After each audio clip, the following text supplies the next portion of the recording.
All right. Welcome, Mushin Warriors, to another episode of Mushin Mental Academy. Our purpose is to provide the tools, engagement, and presence. Today's episode is centered on corrective coding and how this is nature's natural system for balance and harmonization. So let's jump in. I'm going to use two examples to explain what I mean. The very first one is a very simple example. It just means that it's straightforward. It has a simple connection. The second example is more complex, still very simple in my opinion, but there are other elements to consider within it that kind of bring this a step forward beyond the first. So let's get into it and see what I mean. So what do I mean by corrective coding? To me, corrective coding is what we experience in life through our wants, our feelings, our desires, and that which we're able to sense. So the most clean way to describe it is by our feelings. So an easy example of that I'm holding here with me. I've got a wooden bokken or sword, katana, that I've been practicing with. And the reason I have this as an example is because prior to having this, I didn't really know the function of having a wooden sword. I have my katana, I have a few katanas that I have that I practice with.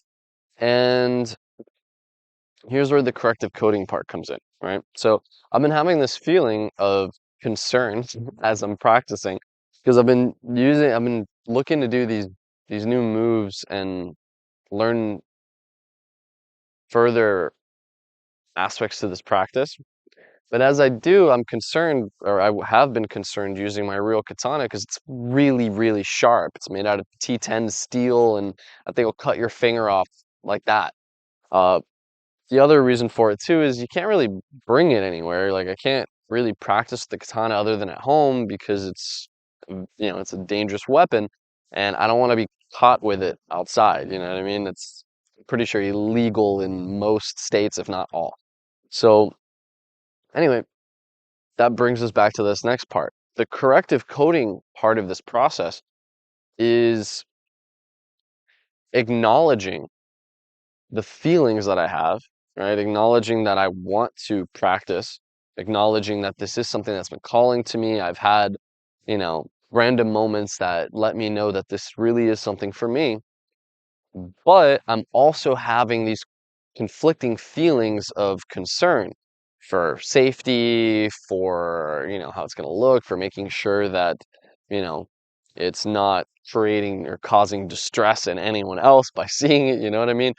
All these other elements have been involved. And so the corrective coding part of this process is the actual processing and action steps that we choose to take.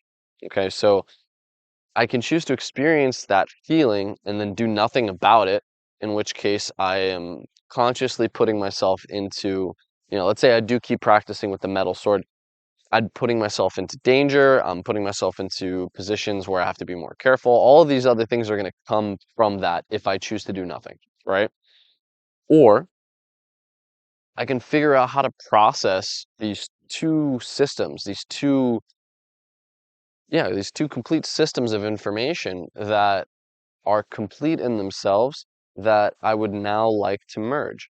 And then by doing that, I was able to research a little bit and I was like, oh, right, like anybody who's practicing sword fighting practices with a wooden sword. Let me research that and purchase one myself.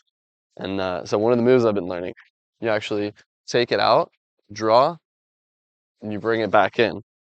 Whoop. And that's one of the moves that I had been concerned about practicing because when you do the flip and bring it back, it's if you one slip of the finger and the blade will fall, and the way the katana is designed with the curve, it's supposed to slice with ease and supposed to use gravity to just cut. So if that hits your leg, like it's over. Uh, so I digress a little bit, but back to the main point. The main thing that I want to convey with this particular video is that different life situations and feelings that we experience are here for us, and they're here for the universe. It's what brings us into states of harmony, and it's what maintains harmony. So that also paints a picture into the physical world versus the sensational world, because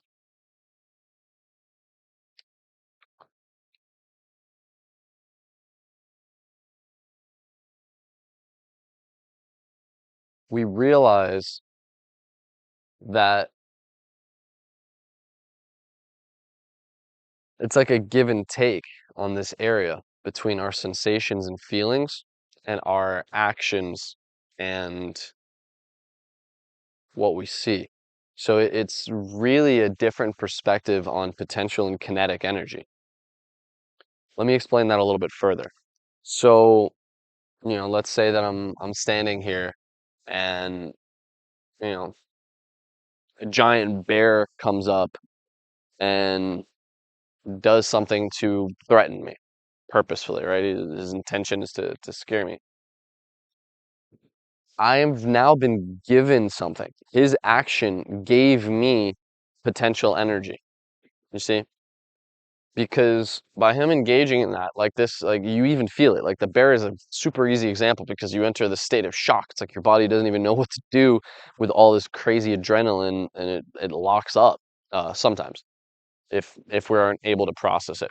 But it's an easy example because it shows us how I've changed states from the state that I was in prior to seeing the bear.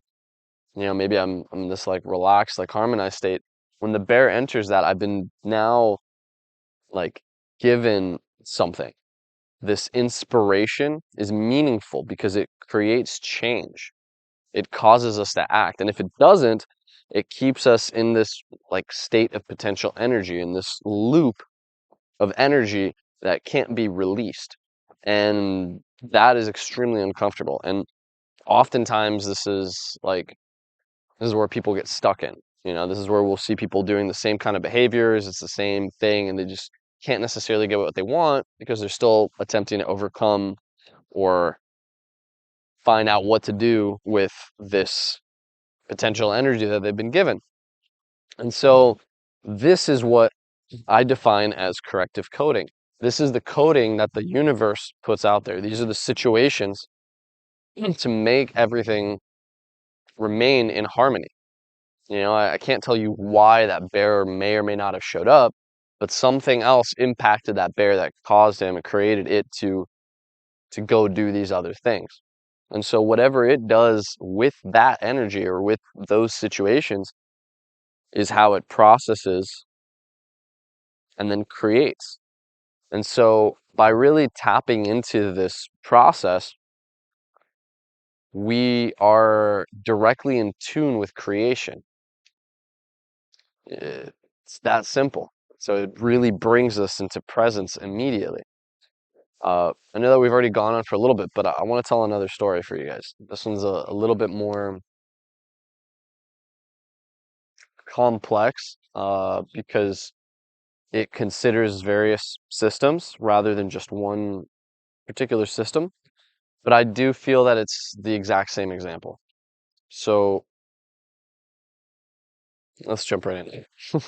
This one I'm a little bit slower for because it makes me a little bit more uncomfortable. Like the state that I was in during this particular story, I was a lot more vulnerable and I was having a lot of feelings, and it feels weird to talk about that.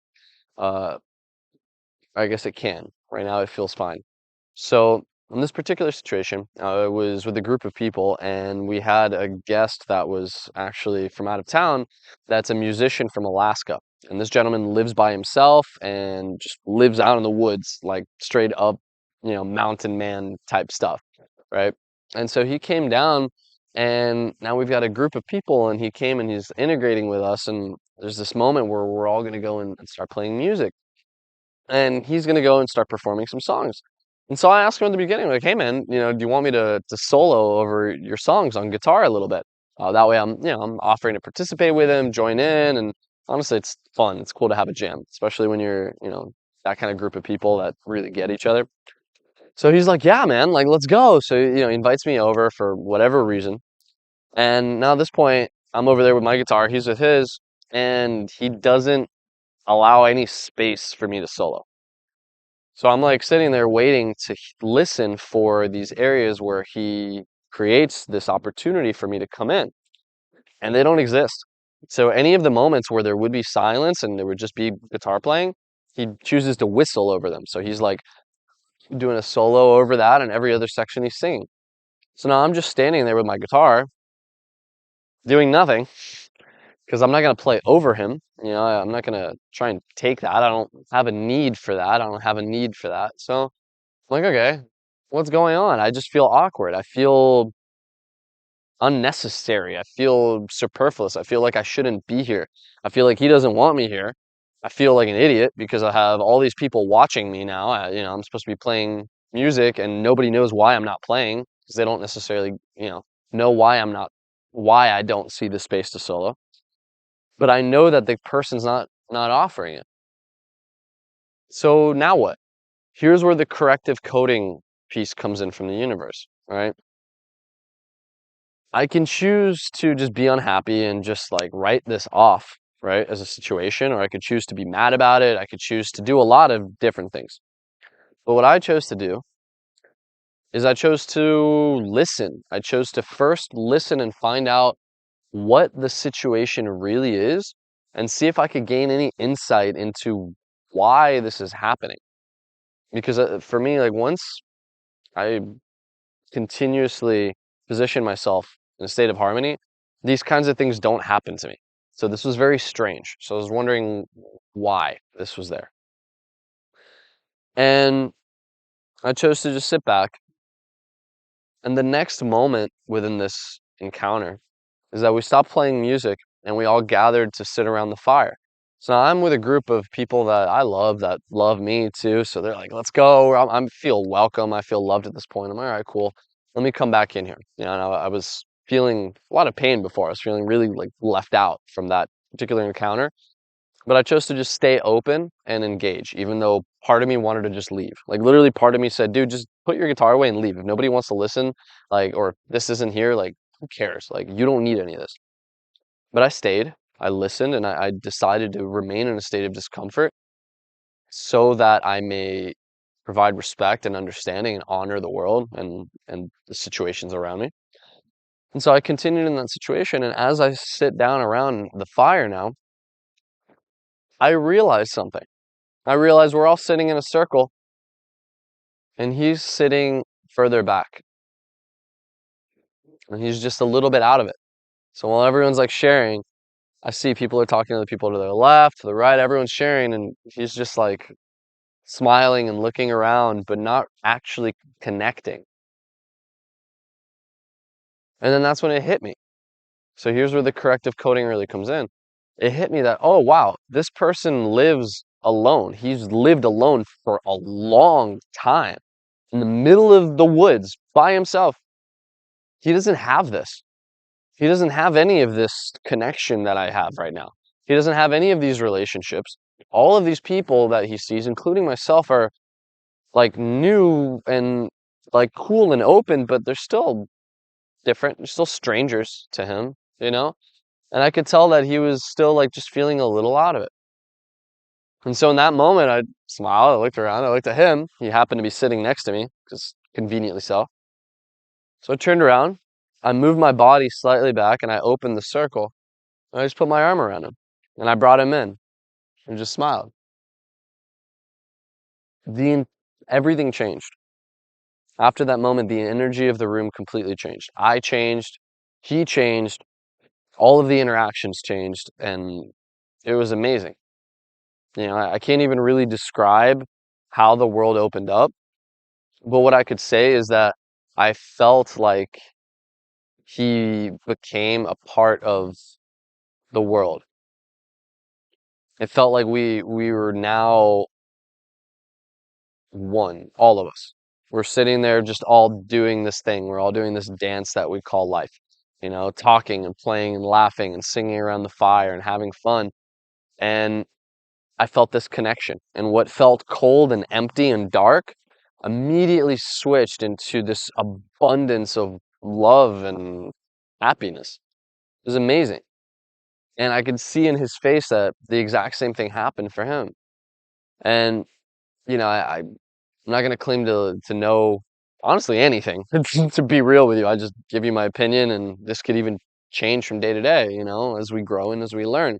But what I can tell you is that I know what I felt. I know what I felt I needed to do, and I know what happened afterwards. It's that simple. And the corrective coding aspect of it, the reason that I word it this way is because I see it as whatever happened in life brought this person to this particular state, right? And that state happens to not be perfectly harmonious with the state that they're encountering it, right? And I know that because I wasn't feeling it. I wasn't feeling like this was in harmony. I didn't feel good. I felt weird at that beginning, those moments, and it was just strange. I was given that energy or given that feeling and expression to process and then as myself choose my next steps and decide what to do with that energy. And this is so powerful. It allows us to convert energy. It allows us to take what might be detrimental or hurtful and flip it immediately. It could take what feels like it's a trap or something that's confusing us or eluding us to what we really want. And instead, that is the specific thing that brings us to everything we've ever wished for. So I hope this brings you some value. I know that it does for me. I recommend playing with it a little bit. And the way to play with it is through listening. So when we go through life, if we experience these states of disharmony, we've talked about this a lot in a bunch of different episodes. There's different ways to overcome it and to deal with it if we know what we're doing. But one of the beautiful steps in this is once we know how to get in and out of these states, we can now choose to stay in a little longer or get out quicker based on what our needs are and what the needs are of the universe around us. And so I recommend that for this particular step is listen and find why we've been put into positions and see if there's something that we can do to correctively balance out the universe the way that we feel called. I appreciate you as always. Be awesome, be beautiful, and be yourselves.